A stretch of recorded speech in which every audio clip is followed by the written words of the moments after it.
Jangan pemimpin-pemimpin Islam menjadi pemimpin pengemis. Istilah saya katakan, hai para ulama-ulama di Indonesia, engkau jangan jadi anjing-anjing lapar. Kalau para ulamanya menjadi anjing lapar, maka hanya tunduk dan patuh kepada orang-orang yang punya roti. Ini peribahasa bahasa Arab zaman jahiliyah keimaman. Jawe kalbaka yadbaka, laparkan anjingmu, laparkan anjingmu. Kalau ingin anjing itu nurut kepadamu, anjing kenyang tidak bakalan nurut, hanya anjing lapar yang nurut kepada orang yang punya roti. Maka ulama-ulama di Indonesia, jangan kau jadi anjing lapar yang nanti akan dipermainkan oleh orang-orang yang punya duit, sehingga kau menjadi pemimpin Islam, pemimpin boneka. Kelihatannya pemimpin Islam, tapi otaknya dicuci oleh anjing-anjing supaya berpikiran rusak. Ini saudara yang sering terjadi. Otaknya tokoh-tokoh Islam dipanggil ke Amerika, diambil ke Inggris, dicuci otaknya di situ dengan brainwashing dengan cuci otak supaya pikirannya kayak pikiran mereka. Hanya anjing-anjing laparlah yang tunduk kepada orang-orang yang berduit. Hanya anjing-anjing laparlah yang tunduk kepada orang yang pemegang roti. Maka kiai-kiai, usikum wa iyaya binafsi bitaqwallah, jangan menjadi kiai anjing lapar, itu nanti akan dipermainkan oleh orang lain.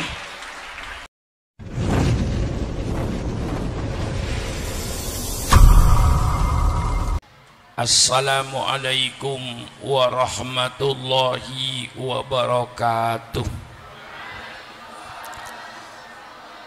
Bismillahirrahmanirrahim. Alhamdulillahi rabbil alamin. Wassalatu wassalamu ala asrafil anbiya'i wal mursalin, sayyidina wa habibina wa syafi'ina wa maulana Muhammad wa ala alihi wa ashabihi ajma'in. Subhanaka la ilma lana illa ma 'allamtana innaka antal alimul hakim. La haula wa la quwata illa billahil aliyil azim. Amma ba'du. Para alim ulama yang saya muliakan, seluruh wali murid yang saya hormati, anak-anakku seluruhnya, wabil khusus kepada pengasuh pondok pesantren Darul Aksan Al-Mukarram Kiai Maman Lukmanul Hakim dan Kiai Qoseh, dan seluruh ulama-ulama lainnya, saya ucapkan terima kasih atas segala pengorbanannya. Selalu saya menitik beratkan kepada pengorbanan, karena tidak ada satu kemauan, tidak ada satu cita-cita, tidak ada satu keinginan yang akan berhasil tanpa adanya pengorbanan. Ini selalu saya titik beratkan, pengorbanan. Negara Kesatuan Republik Indonesia ini berdiri bukan hadiah dari Belanda. Negara Kesatuan Republik Indonesia ini merdeka bukan hadiah dari Jepang.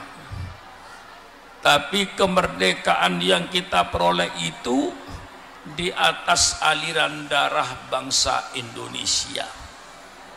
Negara Kesatuan Republik berdiri di atas cucuran air mata seluruh rakyat Indonesia. Berapa wanita yang jadi janda, berapa juta anak yang menjadi yatim karena bapaknya gugur di medan perang melawan Belanda. Semenjak tahun 1825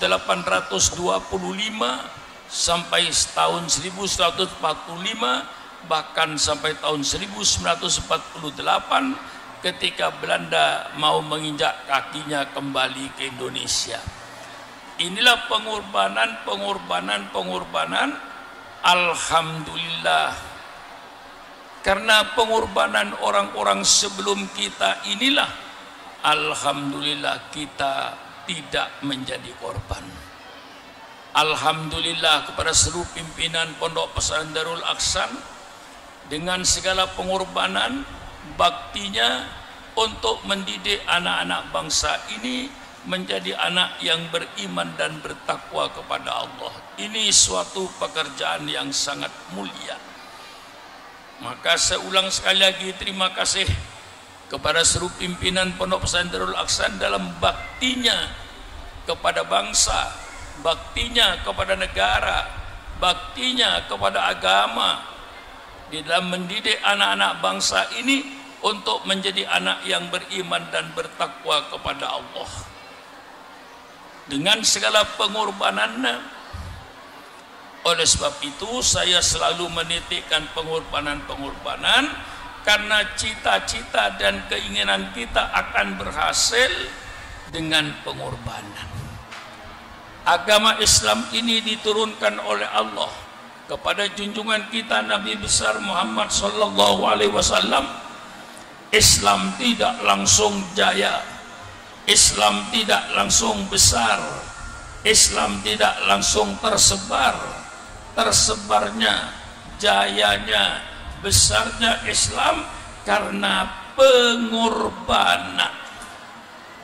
Rasulullah dengan para sahabatnya berkorban untuk menjayakan Islam ini, mulai berdakwah dari pintu ke pintu. Karena ancaman orang-orang kafir Quraisy, kemudian Rasulullah dapat perintah dari Allah, fasda bima tu'mar wa a'rid anil jahilin. Barulah Rasulullah berdakwah terang-terangan. Rasulullah berdakwah dengan terang-terangan dengan segala macam rintangannya.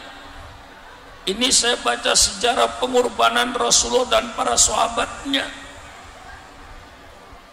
Mereka diancam dengan pembunuhan.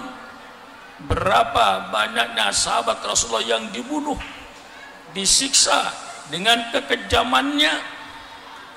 Sayyidina Bilal radhiyallahu anhu diikat tangannya, ditarik di padang pasir di bawah terik matahari, perutnya dikasih batu supaya mereka kembali kepada agama semula, agama kafir, orang kafir Quraisy penyembah berhala. Tapi Sayyidina Bilal dengan penderitaan semacam itu tidak menggoyahkan imannya. Dia tetap menyatakan ahad, ahad, ahad, ahad. Ini pengorbanan yang menyebabkan Islam menjadi besar. Dengan segala kekejaman dan kekerasannya, tidak berhasil untuk memadamkan api Islam. Oleh sebab itu mereka merubah politiknya dengan politik embargo ekonomi. Digantung di dinding Ka'bah itu tulisan, seluruh bangsa Arab dilarang mengadakan hubungan dagang dengan umat Islam, khususnya di bidang pangan, supaya Rasulullah dan sahabat-sahabatnya mati kelaparan. Ini perjuangan dan ini pengorbanan saya baca, supaya kita ukur sejauh mana pengorbanan kita sekarang. Rasulullah diembargo ekonominya, bangsa Arab dilarang mengadakan hubungan dagang dengan umat Islam, khususnya di bidang pangan, supaya Rasulullah dan para sahabat mati kelaparan.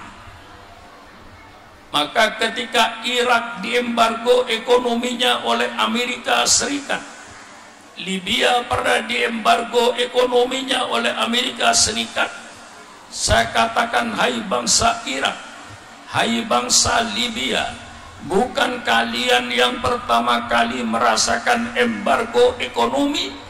Nabimu dan sahabat-sahabatnya pertama kali merasakan embargo ekonomi. Tapi ternyata memboikot ekonomi tidak mampu untuk memadamkan api Islam. Justru api Islam semakin membesar untuk menerangi kegelapan-kegelapan kota Mekah. Akhirnya bangsa Arab merubah lagi politiknya dengan politik damai. Pamannya Abu Thalib didatangi oleh Abu Jahal dan Abu Lahab. Hai Abu Thalib, engkau kan pamannya Muhammad. Coba tanya sama ponakanmu itu kira-kira maunya apa. Kalau ponakanmu ingin jadi raja, kami penduduk Mekah siap untuk mengangkat Muhammad sebagai raja di negeri ini, tapi dengan syarat berhenti menjadi nabi, berhenti berdakwahnya.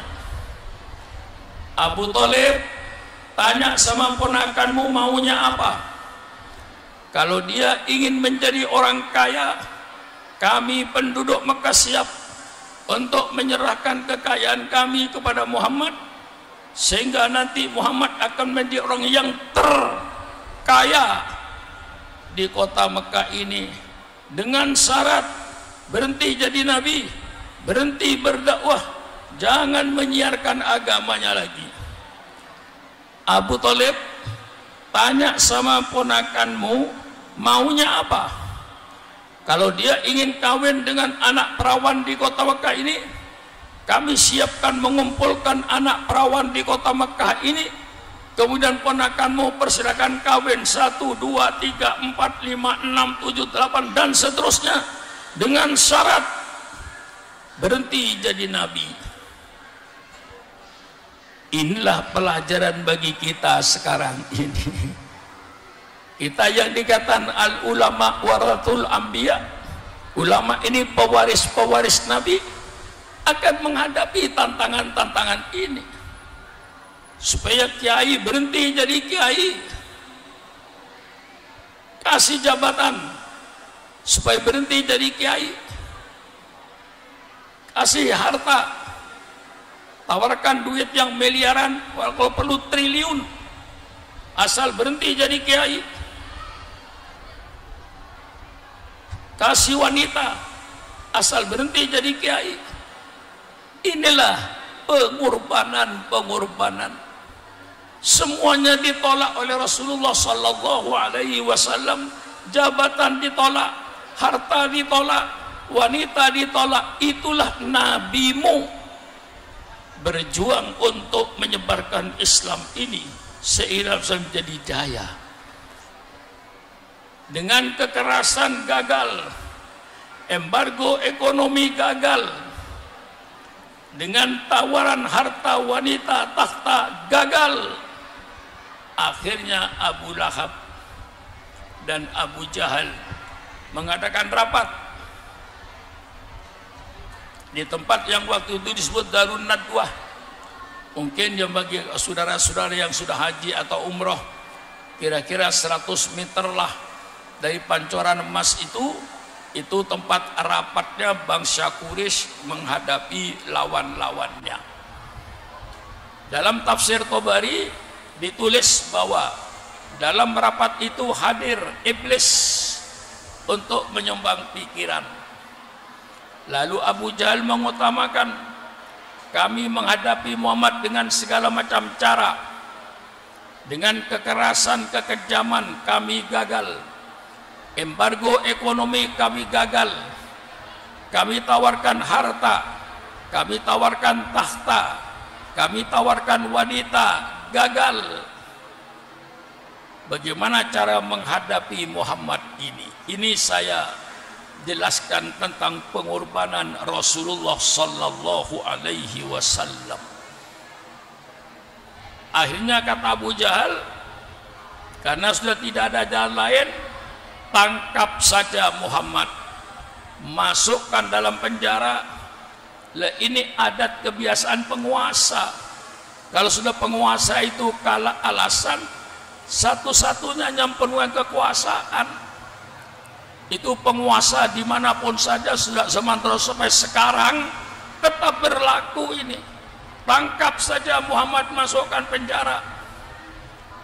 Karena kalau Muhammad tidak ditangkap, dia masuk desa keluar desa, masuk kampung keluar kampung, suaranya Muhammad itu indah, mudah diterima oleh masyarakat, agama kita nanti akan habis.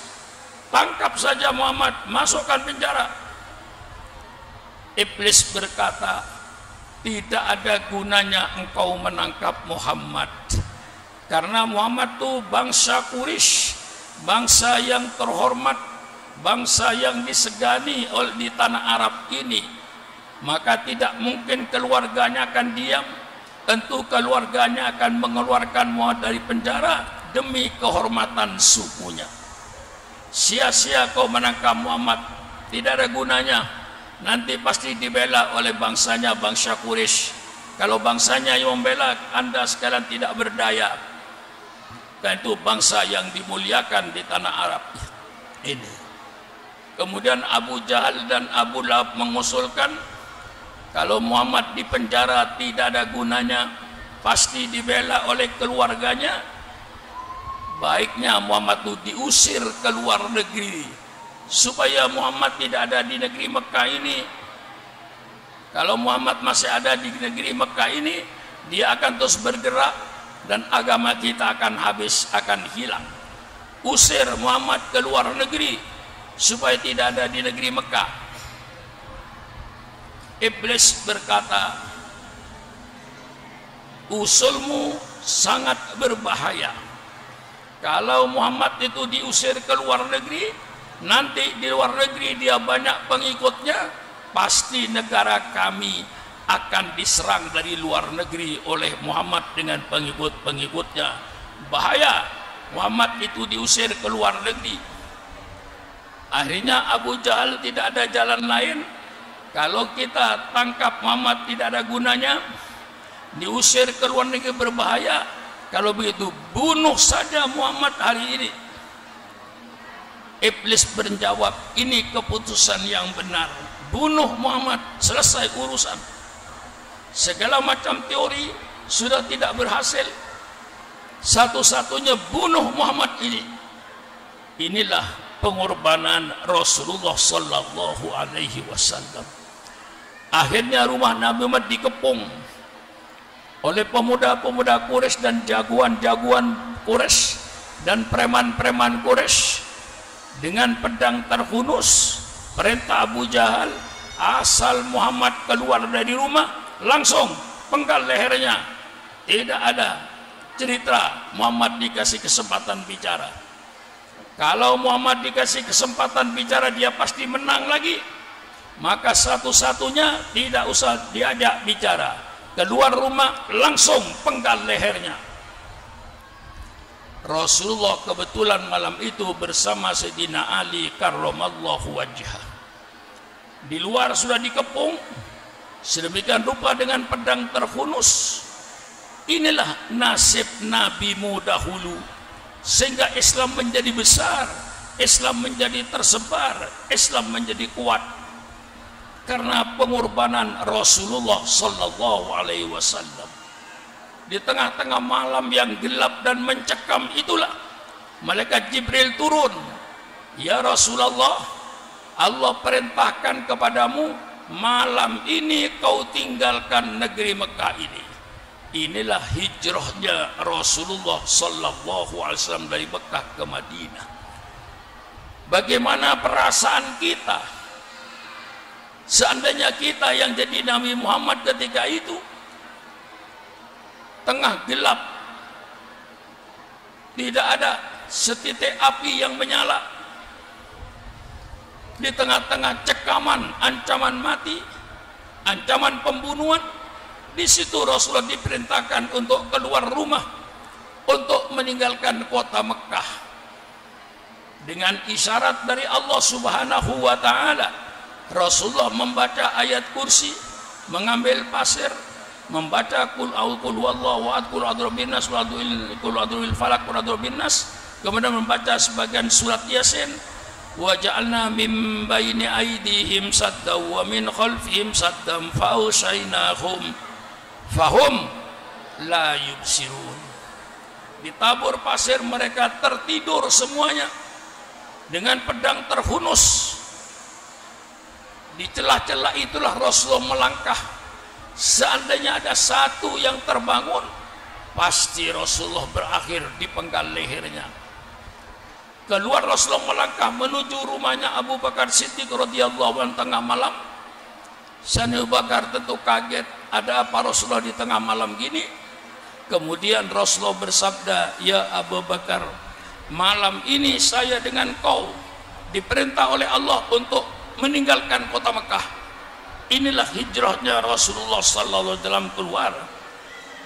Mengapa Rasulullah oleh Allah perintahkan hijrah? Hanya untuk menghindarkan penumpahan darah.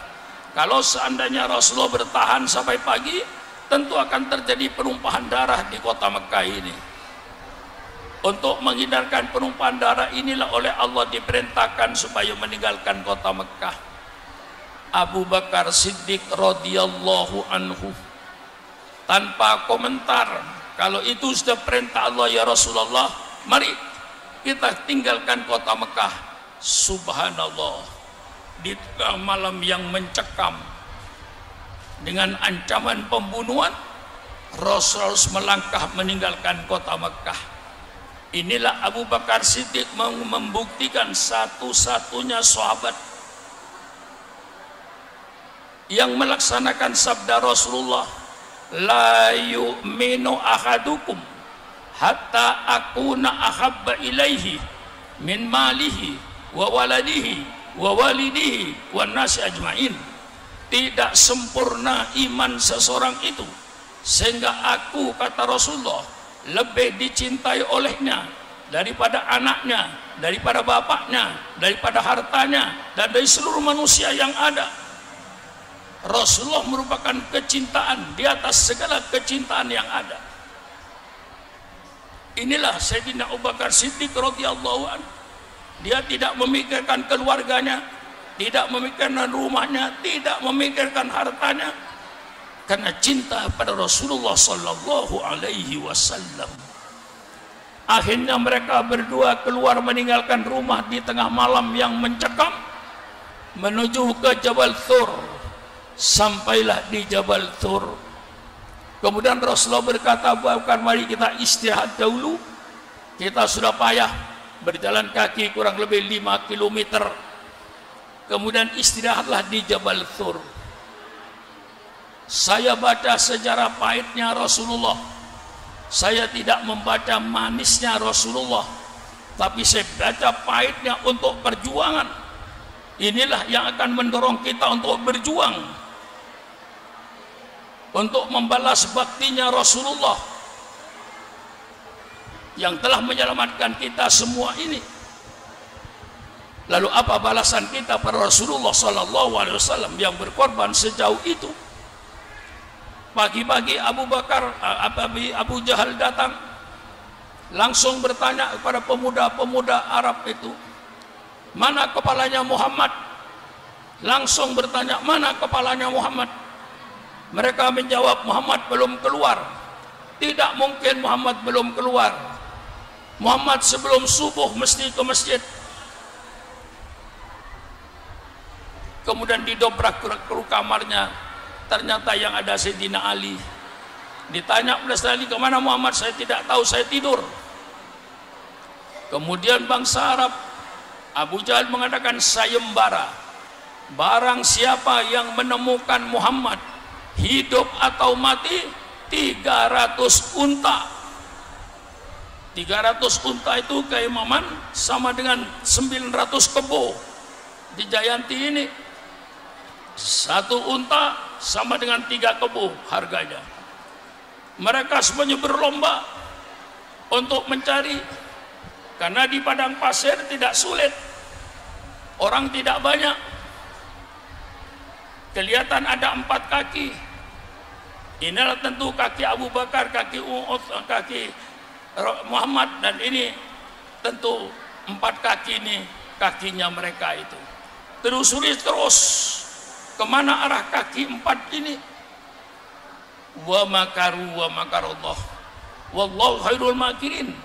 Mereka mengadakan tipuan dan Allah lah yang menjawab tipuan mereka dengan sebaik-baiknya. Allah perintahkan laba-laba untuk bersarang, membuat sarang yang rapi. Kemudian Allah perintahkan merpati bertelur. Begitu mereka sampai di permukaan Gua Tur, semua berteriak, tidak ada orang, tidak ada orang, tidak ada orang, tidak ada orang. Itu sarang laba-laba tidak robek. Itu merpati bertelur, tenang, pasti tidak ada orang. Balik mereka itu, padahal Rasulullah ada di dalam gua itu. Idhuma fil ghar idh qala li sahibi la tahzan innallaha ma'ana. Tatkala mereka berdua berada dalam gua itu, kemudian Rasulullah berkata kepada sahabat, la tahzan innallaha ma'ana. Engkau Abu Bakar tidak usah kecewa, Allah bersama kami. Kembali mereka bangsa Quraisy itu tidak menemukan Nabi Muhammad SAW. Wa yamkurun wa yamkurullah wallahu khairul makirin. Mereka mengadakan tipu muslihat, dan Allah yang akan menjawab tipu muslihat mereka dengan sebaik-baiknya. Dengan adanya sarang laba-laba yang utuh, tidak robek sedikit pun, berarti tidak ada orang lewat, tidak ada orang.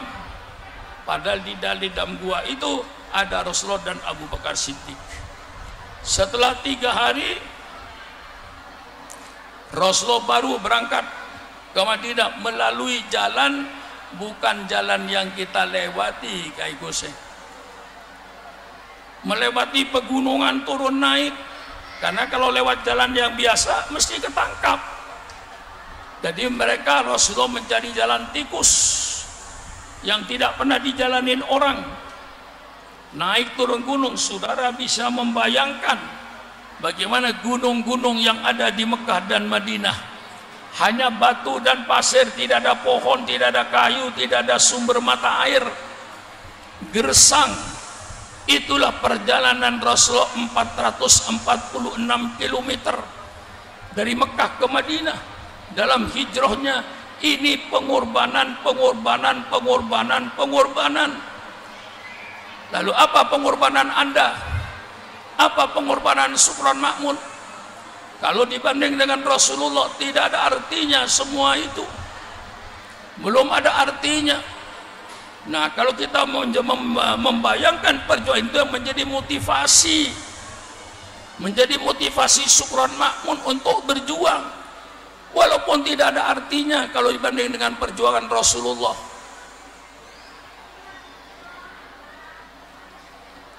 Bagaimana kekejaman pemerintah masa lalu, tapi kalau dibanding dengan penderitaan Rasulullah belum ada artinya.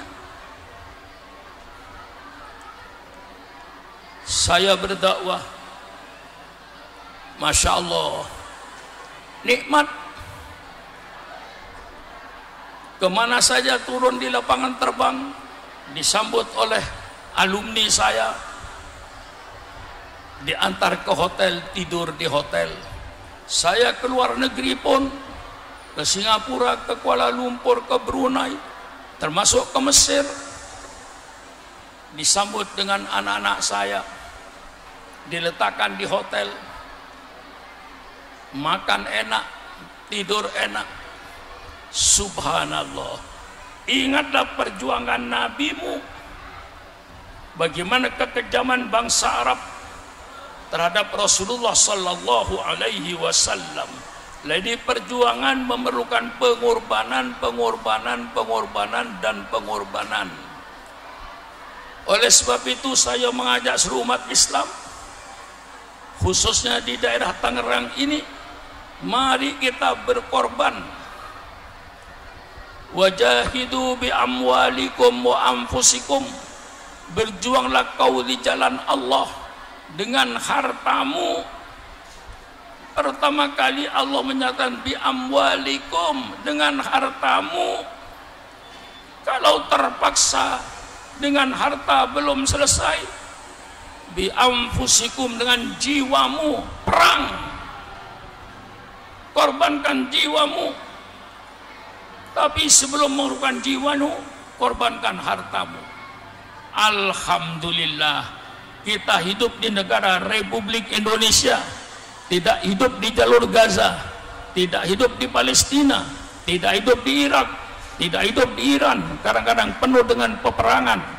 Alhamdulillah, kita hidup di negara Kesatuan Republik Indonesia yang berdasarkan Pancasila dan Undang-Undang Dasar 45. Kita hidup dalam keadaan rukun, damai. Ini perlu dipelihara dan perlu pengorbanan. Saya tidak minta saudara untuk berkorban semua hartanya. Cuman saya mengajak, hai umat Islam yang ada di depan saya ini, saudara sekarang pasang niat. Saya orang Islam, saya wajib membiayai Islam. Islam wajib saya hidupkan. Untuk menghidupkan Islam perlu biaya.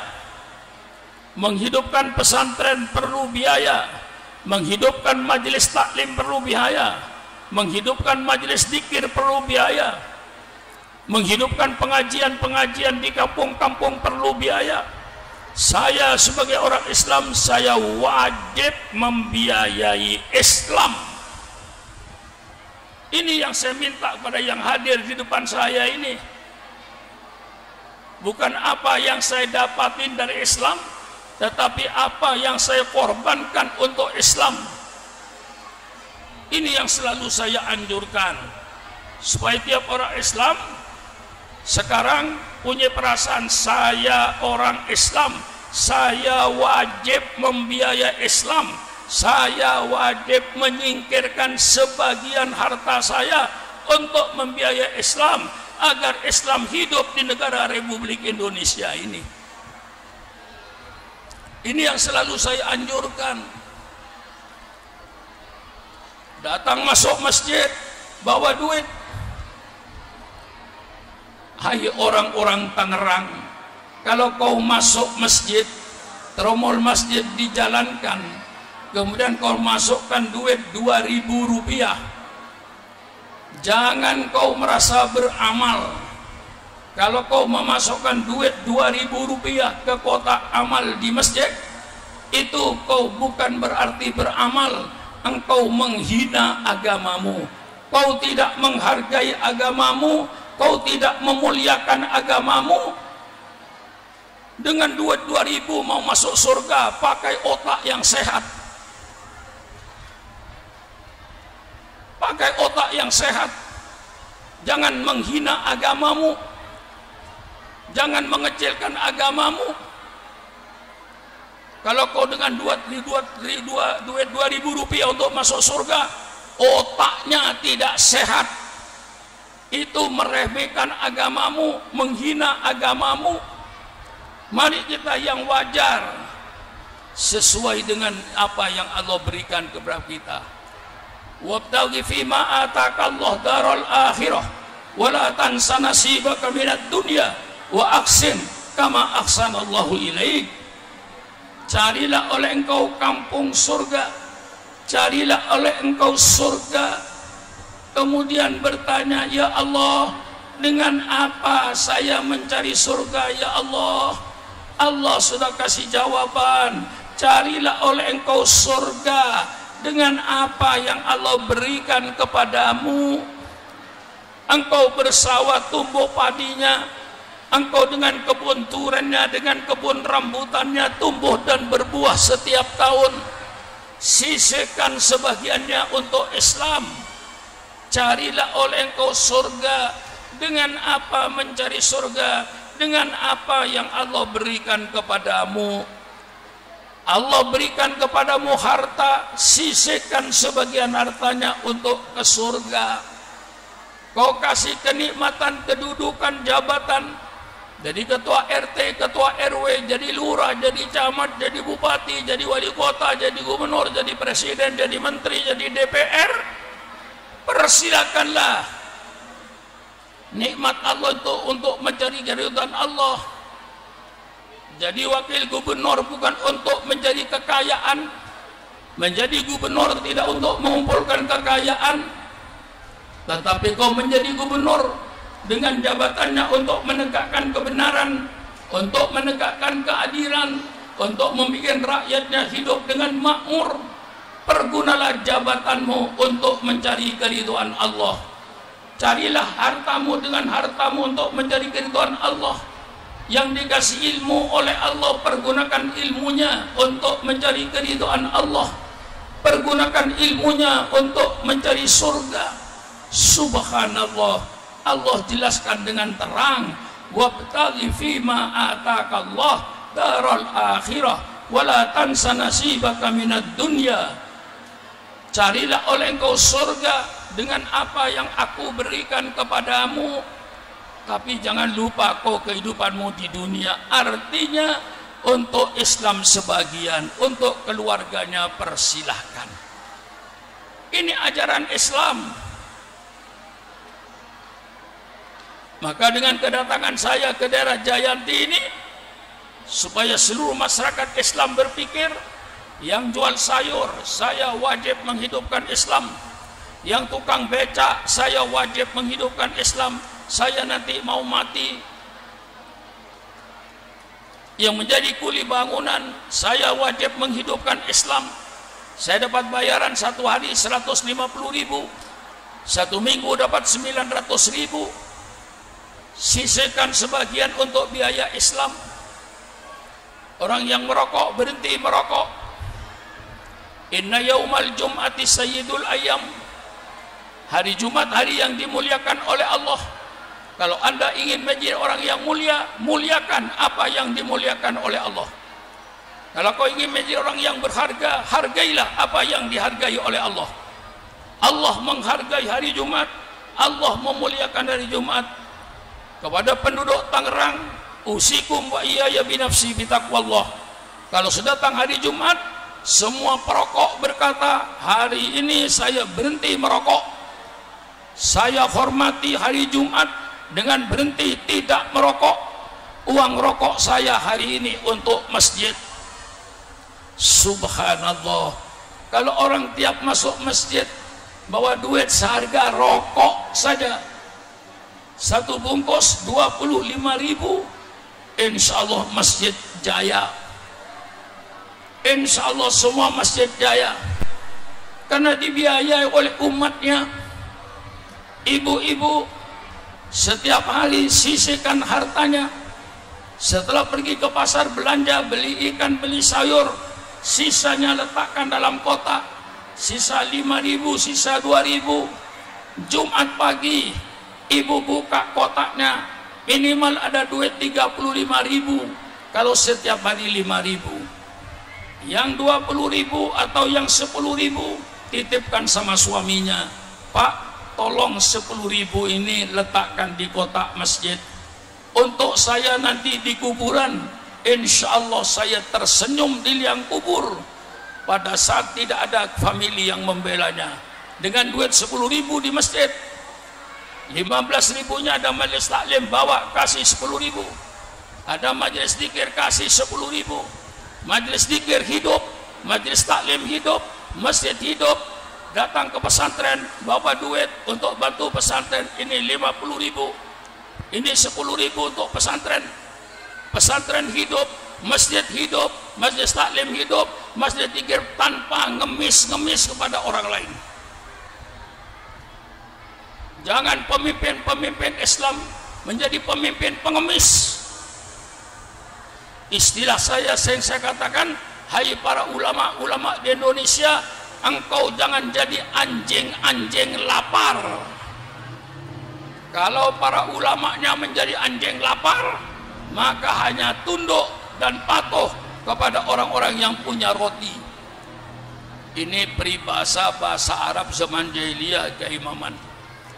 Jawwe kalbaka yadbaka, laparkan anjingmu, laparkan anjingmu. Kalau ingin anjing itu nurut kepadamu, anjing kenyang tidak bakalan nurut, hanya anjing lapar yang nurut kepada orang yang punya roti. Maka ulama-ulama di Indonesia, jangan kau jadi anjing lapar yang nanti akan dipermainkan oleh orang-orang yang punya duit, sehingga kau menjadi pemimpin Islam, pemimpin boneka. Kelihatannya pemimpin Islam, tapi otaknya dicuci oleh anjing-anjing supaya berpikiran rusak. Ini saudara yang sering terjadi. Otaknya tokoh-tokoh Islam dipanggil ke Amerika, diambil ke Inggris, dicuci otaknya di situ dengan brainwashing dengan cuci otak, supaya pikirannya kayak pikiran mereka. Hanya anjing-anjing laparlah yang tunduk kepada orang-orang yang berduit. Hanya anjing-anjing laparlah yang tunduk kepada orang yang pemegang roti. Maka kiai-kiai, usikum wa iyaya binafsi bitaqwallah, jangan menjadi kiai anjing lapar, itu nanti akan dipermainkan oleh orang lain.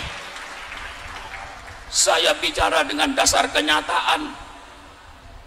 Tidak sedikit tokoh-tokoh Islam yang menjadi boneka. Pikirannya bukan pikiran Quran, pikirannya pikiran Yahudi. Ini banyak saudara-saudara. Karena apa? Karena mereka mencari duit, mereka lapar. Maka mari umat Islam, saya ajak untuk membiayai Islam, agar pengurus masjidnya betul-betul pengurus masjid, bela ajaran Islam. Bukan namanya pengurus masjid, tapi otaknya otak Yahudi, karena dicuci oleh orang Yahudi dengan duitnya mencuci itu. Ini selalu saya ajak, supaya umat Islam yang ada di Tangerang ini, saya wajib membiayai Islam. Nah, Rasulullah langsung setelah 3 hari ke Madinah, di Madinahnya Rasulullah lalu tenang, dapat mendirikan satu negara Madinah. Walladzi arsala rasulahu bil huda wa dinil haq liyudhhirahu 'ala dini kullih walau karihal musyrikun. Dialah Allah yang mengutus utusannya dengan petunjuk dan agama yang benar, liyudhhirahu, agar diperlihatkan, ditampakkan, ditawarkan peradaban Islam ini kepada bangsa-bangsa di dunia ini. Ini kewajiban kita sekarang, termasuk kewajiban para alumni, untuk memperlihatkan peradaban Islam. Bapak Rasulullah datang ke dunia ini membawa satu peradaban. Bagaimana peradaban Islam dalam rumah tangga, bagaimana peradaban Islam dalam ekonomi, bagaimana peradaban Islam di dalam pergaulan sesama manusia, bagaimana peradaban Islam dalam berpolitik. Ini yang kadang-kadang kiai takut untuk menjelaskan kalau sudah berkaitan dengan politik.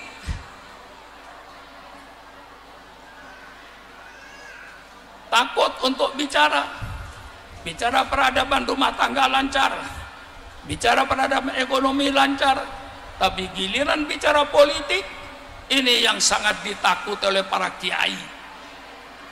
Padahal di dalam Islam ini politik itu penting, dan Islam yang mewajibkan mendirikan negara.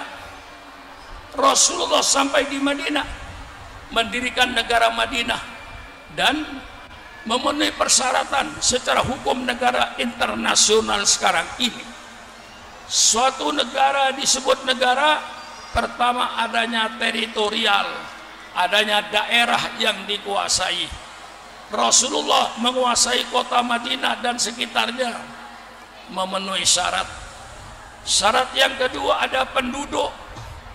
Di daerah itu Rasulullah dengan penduduk yang beraneka ragam, yang sekarang disebut penduduk negara yang pluralistik, bermacam-macam agama, bermacam-macam suku. Itulah yang dihadapi Rasulullah di dalam mendirikan negara Madinah. Yang ketiga ada pemimpinnya, pemimpinnya langsung Rasulullah Sallallahu Alaihi Wasallam. Ada undang-undang yang dipakai, undang-undangnya jelas Al-Quran dan Sunnah Rasulullah Sallallahu Alaihi Wasallam. Maka ketika itu Rasulullah di Madinah itu memenuhi syarat sebagai satu negara.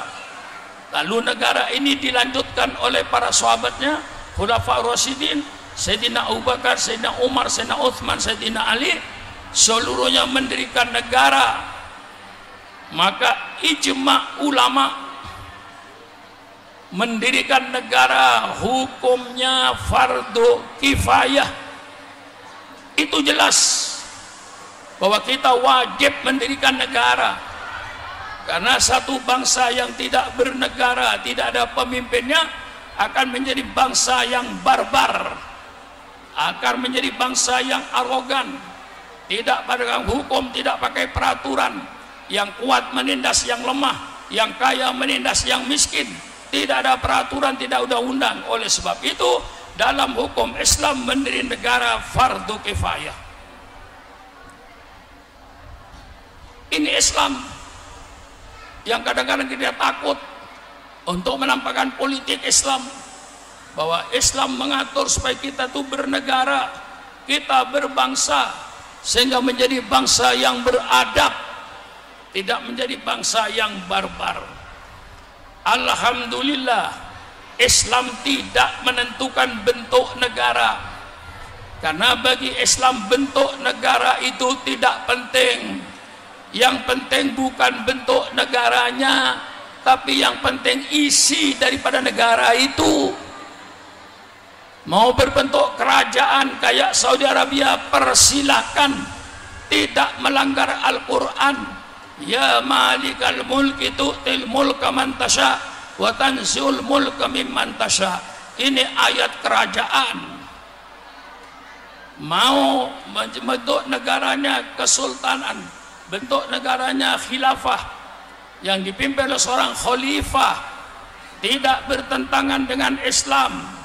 Ya Daud, inna ja'alnaka khalifatan fil ardi. Engkau sebagai khalifah, pemimpin di bumi ini, sebagai wakil Allah, artinya pelaksana syariat Allah. Wa idza qala rabbuka lil malaikati inni ja'ilun fil ardi khalifah. Tatkala Allah berkata pada para malaikat, saya akan menciptakan seorang khilafah, wakil saya di permukaan bumi. Wakil saya maksudnya pelaksana syariat Allah yang bernama Nabi Adam alaihi salam. Negaranya mau berbentuk seperti Malaysia misalnya, Sultan Brunei, Sultan Johor dan lain-lainnya. Waj'alni min ladunka sultanan nasira, persilakan. Mau bikin negara berbentuk republik seperti Indonesia, persilakan. Wa amruhum syura bainahum, urusan mereka musyawarah di antara mereka, pemerintahan di tangan rakyat, persilakan. Mau bikin negara berbentuk republik, persilakan, dipimpin oleh seorang presiden. Mau bikin negara berbentuk kesultanan, dipimpin oleh seorang sultan, persilakan. Mau bikin pemimpin berbentuk khilafah, dipimpin oleh seorang khalifah, persilakan. Mau bikin negara berbentuk kerajaan, diperintah oleh seorang raja, persilakan. Bagi Islam bentuk negara tidak penting, yang penting isi daripada negara ini. Ini politik Islam. Tidak peduli, jelas mau berbentuk panjang, mau bentuk lebar, mau bentuk kayak bola, bentuk gelas tidak penting. Yang penting isi gelas itu. Ini filsafat politik dalam Islam. Bentuk negara tidak penting. Presiden itu kepala negara, sultan itu kepala negara, khalifah itu kepala negara, raja itu kepala negara. Yang penting bukan bentuk negaranya, isinya daripada negara itu. Persilakan bikin negeri berbentuk kerajaan, isinya jalankan perintah Allah, jauhi larangan Allah. Bentuk negaranya khilafah, persilakan jalankan perintah Allah, jauhi larangan Allah. Bentuk negaranya berbentuk kesultanan, persilakan. Yang penting jalan perintah Allah, jalankan, larangan Allah jauhi. Mau bentuk republik, dipimpin oleh seorang presiden, persilakan. Yang penting jalankan perintah Allah, jauhi larangan Allah. Ini politik Islam. Saya tawarkan pada bangsa Indonesia ini politik Islam. Apakah ada politik yang lebih bagus daripada Islam? Tolong tunjukkan kepada Supron Makmun, supaya generasi Islam mengerti. Jangan dikadalin, jangan dibohongin, jangan berpolitik. Politik itu kotor, kiai. Kiai bersih, kiai suci. Jangan berpolitik, kiai. Itu pembohongan, kiai. Kiai dilarang berpolitik karena mereka yang mau berpolitik. Kiai dilarang untuk ikut ngatur negara karena mereka yang mau ngatur negara dengan semau-maunya. Ini saya tunjukkan. Ini politik Islam. Politik itu tidak jahat. Yang jahat itu bukan politik, pelaku politik. Kalau politik itu bagus, ilmu politik ialah suatu ilmu bagaimana cara memimpin suatu negara. Ilmu politik, ilmu yang mengajarkan bagaimana cara mengatur suatu negara dengan ilmu politik. Quran kaya dengan ilmu politik, sunnah Nabi kaya dengan ilmu politik. Saya mau tunjukkan kepada bangsa saya yang saya cintai, bangsa Indonesia, inilah politik Islam. Tolong carikan politik yang lebih bagus dari Islam. Saya tantang, ayo seluruh ahli tata negara duduk bersama saya, bicara soal politik. Seorang pemimpin dalam Islam, tolong carikan di dalam politik selain Islam. Pemimpin dalam Islam pertama kali Siddiq, pemimpin yang jujur, bukan pembohong yang hanya pandai merekayasa pencitraan. Semua pemimpin-pemimpin yang mencitrakan yang merencanakan pencitraan itu pemimpin bohong. Tidak ada pencitraan itu, pencitraan datang dengan sendirinya, tergantung dengan amalnya. Jangan pura-pura pakai sandal jepit, jangan pura-pura masuk selokan, jangan pura-pura makan di warung Tegal supaya dikatakan pemimpin sederhana, padahal itu penipu. Setelah jadi presiden ngerampok duit rakyat. Saya buka. Ini kadang-kadang banyak yang bikin pencitraan. Semua pemimpin yang membuat pencitraan itu pemimpin pembohong. Tidak ada pencitraan dalam Islam. Pencitraan, citra itu akan datang dengan sendirinya, tergantung dengan amal perbuatannya.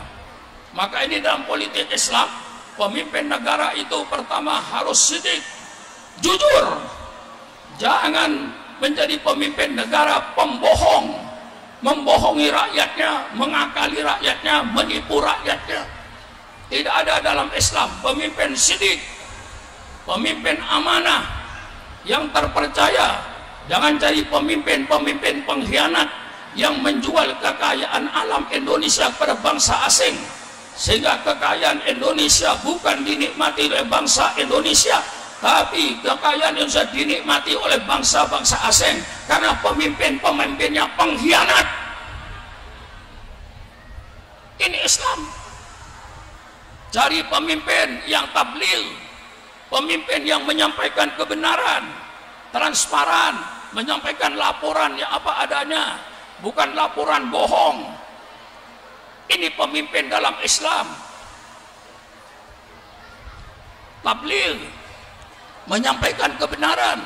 Pemimpin dalam Islam adalah pemimpin yang cerdas, yang menguasai politik dalam negeri dan menguasai politik internasional. Jangan memilih pemimpin yang plonga-plongo, tidak mengerti persoalan. Setiap ditanya dilemparkan kepada orang lain jawabannya. Itu tanda-tanda presiden goblok.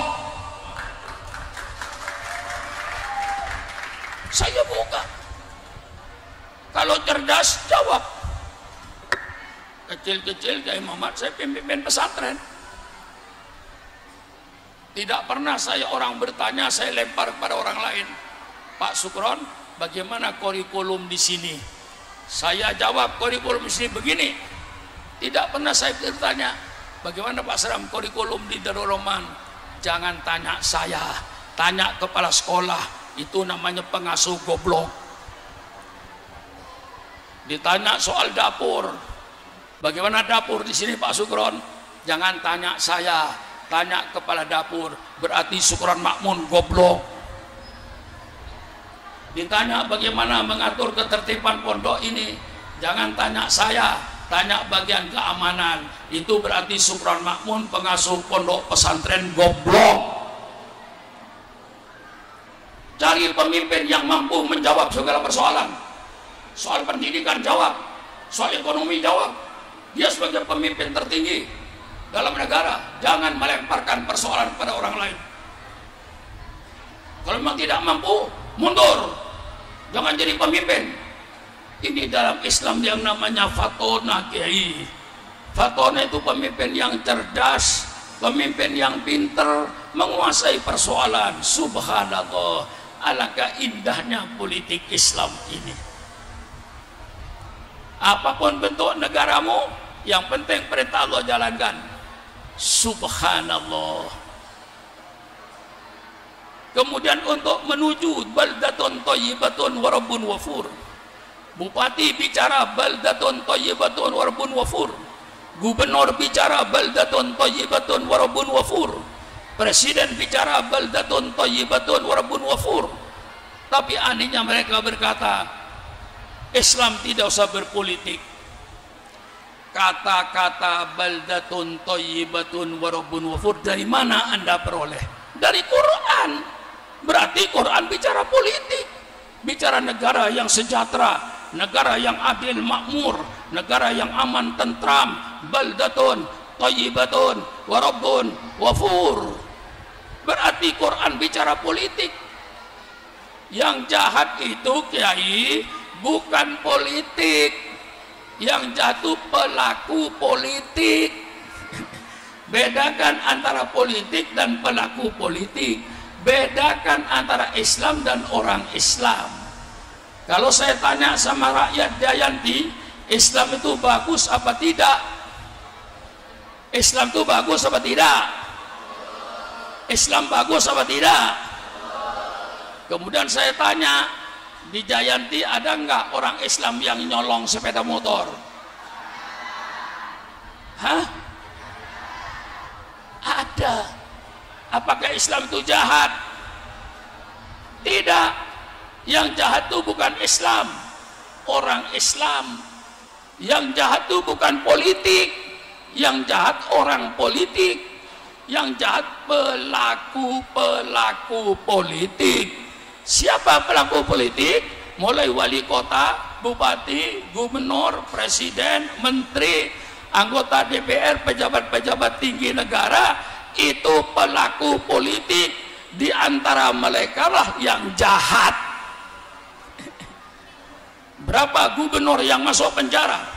Berapa bupati yang masuk penjara? Berapa anggota DPR yang masuk penjara? Berapa menteri yang masuk penjara? Itu pelaku politik. Itulah yang jahat. Bukan politik yang jahat, pelaku politik yang jahat. Maka sekarang kita mencari pelaku politik yang beriman dan bertakwa kepada Allah, mencari pelaku politik yang percaya pada surga dan neraka. Karena kalau tidak percaya adanya surga dan neraka, dia jadi pemimpin akan berbuat semau-maunya, tidak takut sama neraka dan tidak ingin surga.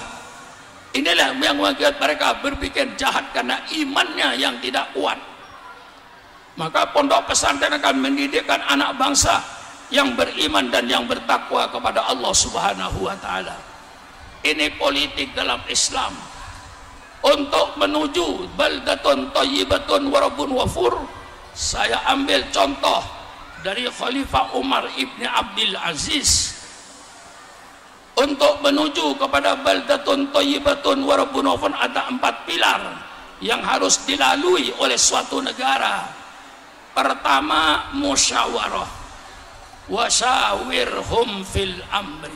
Hai Muhammad, engkau sebagai nabi, engkau sebagai rasul dapat wahyu dari Allah, tapi Allah perintahkan, hai Muhammad, kau bermusyawarah dalam memimpin negara ini.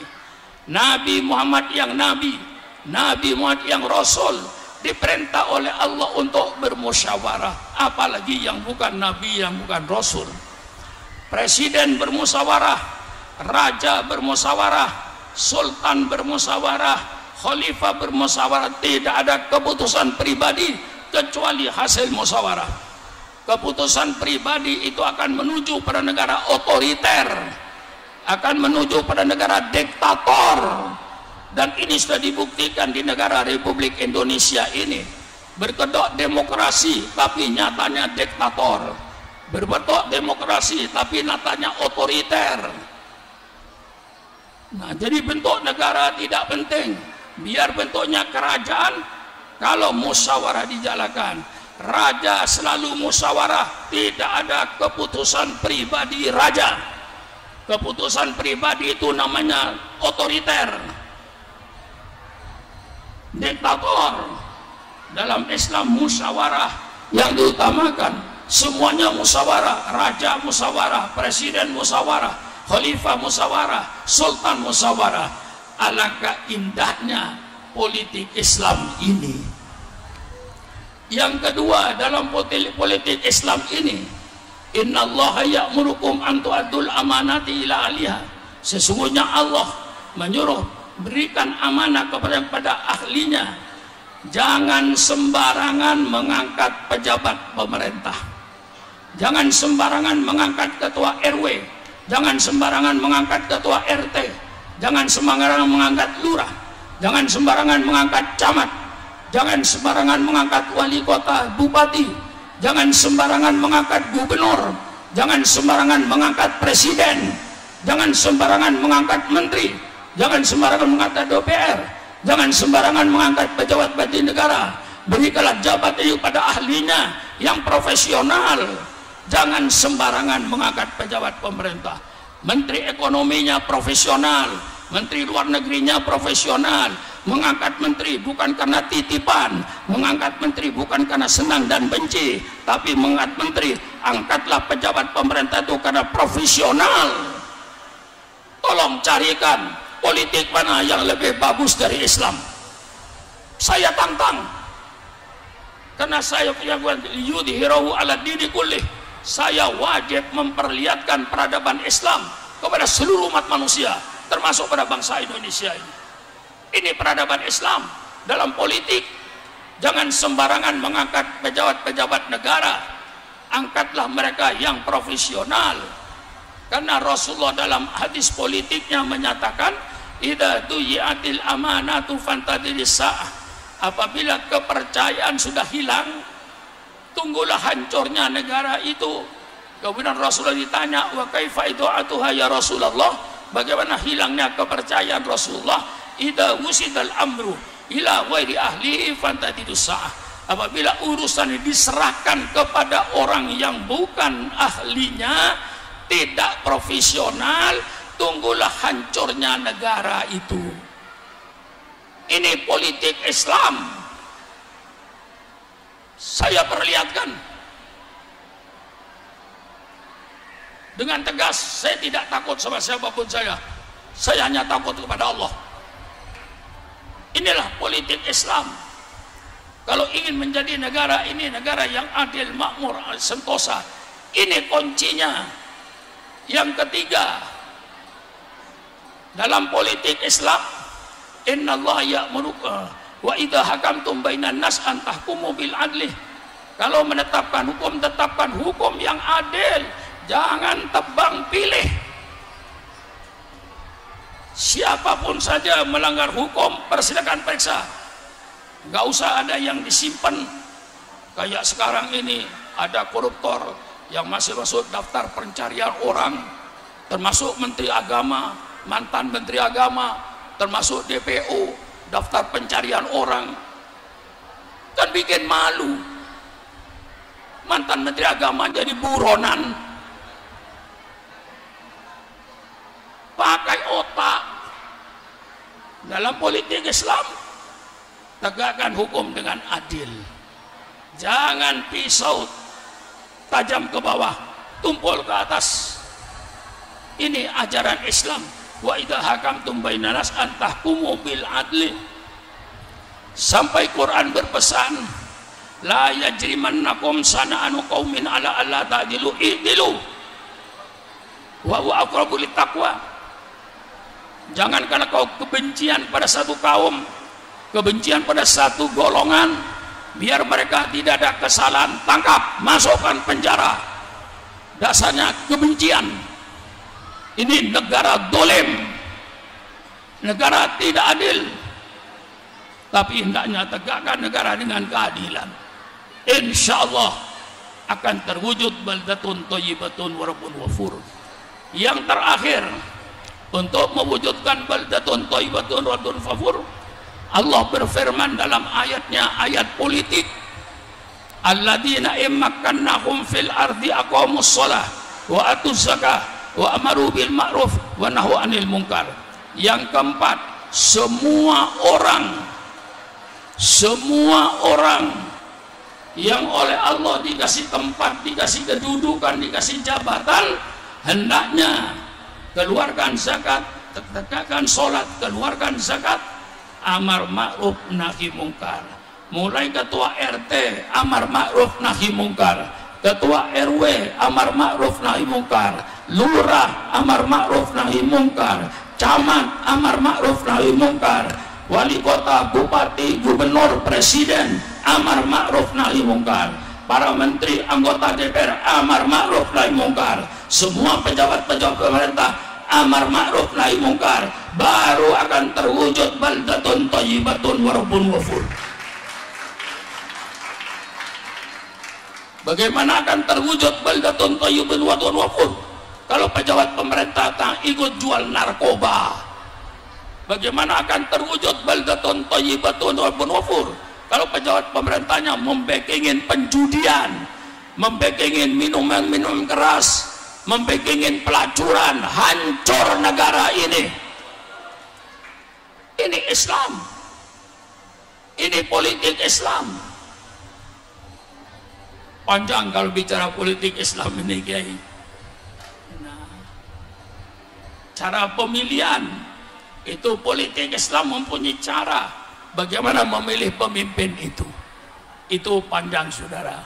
Nah, yang penting sudah saya sampaikan pilar-pilar menuju kepada kesejahteraan bangsa ini.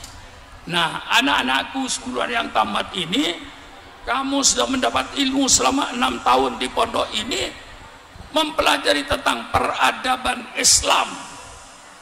Kamu sedang di masyarakat wajib memperlihatkan peradaban Islam ini. Bagaimana berumah tangga menurut Islam, yang seolah oleh Islam itu diisukan melarang pergaulan bebas. Itu kesalahan besar. Islamlah yang menyeluruh pergaulan bebas. Islam yang menyuruh laki-laki dengan perempuan bergaul bebas, tapi lewat pintunya. Allah membuka pergaulan bebas. Anda ingin masuk kepada pergaulan bebas, persilakan. Allah perintahkan, masuk kau ke dalam pergaulan bebas. Tapi ini pintunya. Pintunya namanya akdun nikah. Nikah secara syariat Islam itu pintu. Kalau pintu sudah dilewati, persilakan bergaullah sebebas-bebasnya. Ini kiai-kiai di depan saya ini, insya Allah hasil pergaulan bebas. Mengaku kiai, mengaku kiai. Termasuk syukuran makmun, hasil pergaulan bebas. Kalau ayah dan ibu saya tidak bergaul bebas, tidak ada syukuran makmun. Tapi untuk menuju pada pergaulan bebas, Allah bikin pintunya. Mau masuk masjid, lewat pintu. Mau masuk rumah, lewat pintu. Mau nonton sepak bola, lewat pintu. Setelah lewatin pintu, bebas menonton sepak bola. Mau bergaul bebas, persilakan, lewat pintu. Namanya akdun nikah. Nah, ini anak-anakku, perlihatkan peradaban Islam itu. Lalu adu dengan peradaban yang lain. mana lebih indah, peradaban Islam atau peradaban yang lain?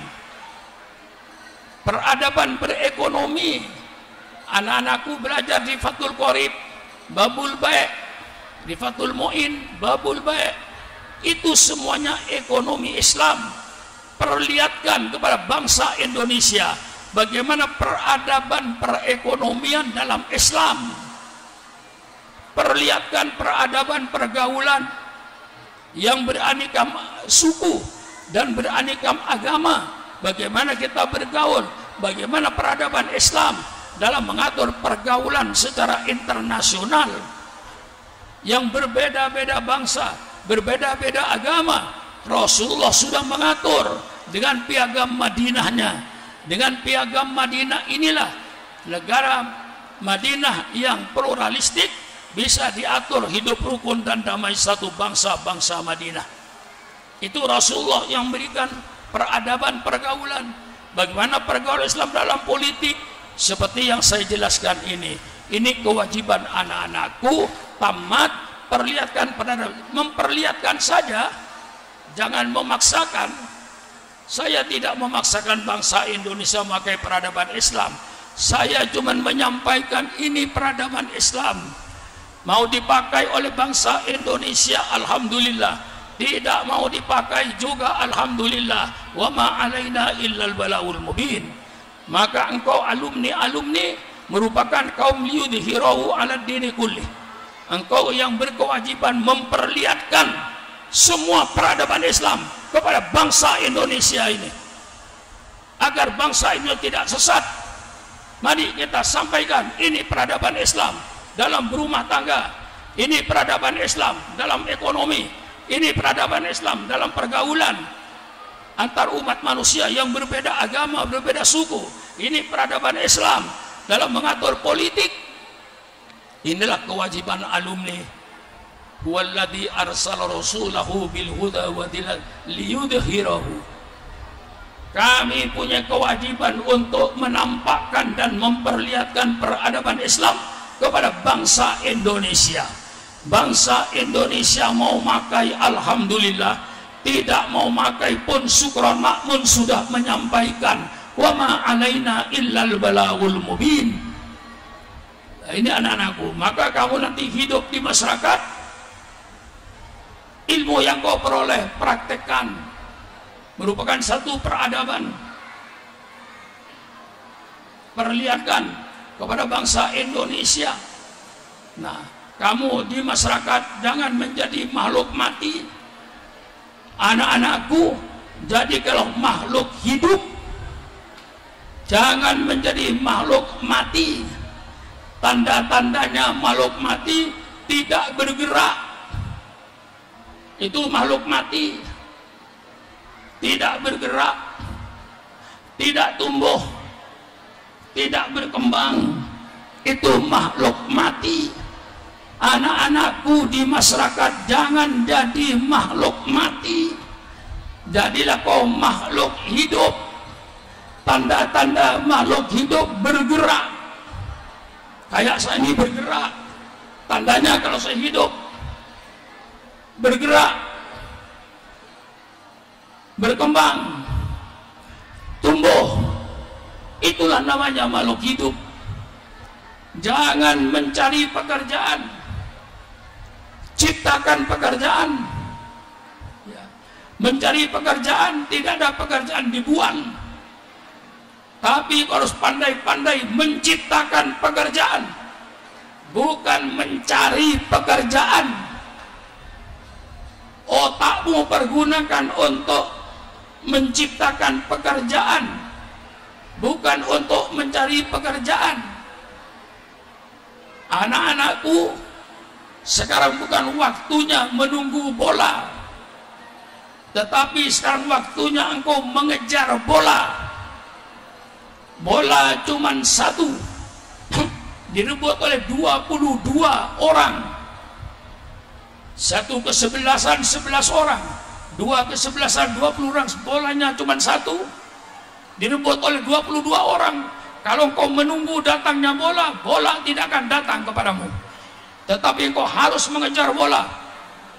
Itu zaman yang sekarang kita alami. Mungkin kalau 100 tahun yang lalu kita menunggu bola boleh jadi, tetapi sekarang tidak ada menunggu bola.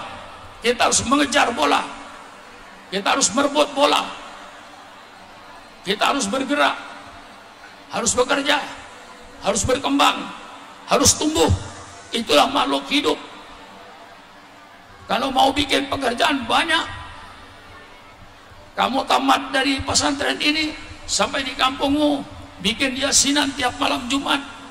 Biar yang yasinan 5 orang nggak apa-apa, 6 orang nggak apa-apa, yang penting istiqomah. Nanti 5 orang yasinan, 6 orang yasinan, nanti tambah 12 orang yasinan, lama-lama 100 orang yasinan. Tiap malam Jumat kasih 1 hadis, kasih 1 ayat. Kalau perlu baca kitab fikih, Fathul Qorib, bikin tahlilan. Orang-orang yang tua-tua ajak tahlilan malam minggu untuk menghadapi kuburan. Mari kita tahlil kepada Allah, zikir kepada Allah. Yang zikir 5 orang nggak apa-apa, 6 orang nggak apa-apa, 7 orang nggak apa-apa. Kalau istiqomah lama-lama nanti ratusan orang akan ikut tahlil untuk menghadapi kuburan. Masih banyak lagi pekerjaan-pekerjaan, bikin taman kanak-kanak, bikin pendidikan, bikin taman Al-Quran. Jangan mencari pekerjaan, ciptakan pekerjaan.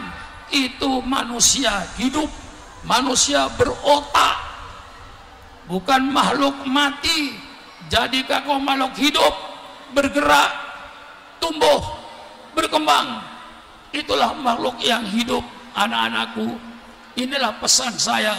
Kamu duduk di masyarakat jangan menjadi makhluk mati, tidak bergerak, tidak berkembang, tidak tumbuh. Itu namanya makhluk mati. Jangan jadi makhluk mati, jadilah makhluk hidup. Makhluk hidup apa? Bergerak. Setelah bergerak tumbuh, setelah tumbuh berkembang, dan seterusnya dan seterusnya. Tunjukkanlah kalau kau itu makhluk hidup, bukan makhluk mati. Bawa ilmu yang ada di sini, perlihatkan di tengah-tengah masyarakat. Ini peradaban Islam. Peradaban Islam di dalam ekonomi, peradaban Islam di dalam rumah tangga, peradaban Islam dalam pergaulan, peradaban Islam dalam politik. Insya Allah politik Islam, politik yang paling indah dan paling bersih. Saya mau mengajak, mari diskusi politik yang mana yang paling indah. Insya Allah politik yang datang dari Allah Subhanahu wa Ta'ala ialah politik Al-Quran. Sekian saja, mudah-mudahan apa ya, hampir 2 jam ya. Mudah-mudahan apa yang saya sampaikan menjadi renungan kepada anak-anakku semua ini ya. Renungkan kata-kata saya, kata Pak Kiai Sukron Makmun, jangan jadi makhluk mati, tapi jadilah kau makhluk hidup. Makhluk hidup itu bergerak, tanda-tandanya. Setelah bergerak tumbuh berkembang. Itu namanya makhluk hidup. Jangan menjadi makhluk mati. Jangan mencari pekerjaan, tapi kau ciptakan pekerjaan. Tidak ada pekerjaan dibuang. Kau kalau mencari sampah boleh, sampah dibuang oleh orang, tapi pekerjaan tidak ada. Yang orang membuang pekerjaan. Oleh sebab itu anak-anakku, bikin pekerjaan, jangan mencari pekerjaan.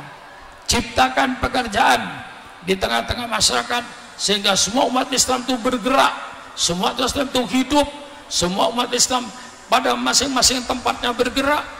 Insya Allah Islam akan menjadi jaya. Inilah dari saya, kurang lebihnya saya minta maaf. Wallahul muwaffiq ila aqwamit thoriq. Wassalamualaikum warahmatullahi wabarakatuh.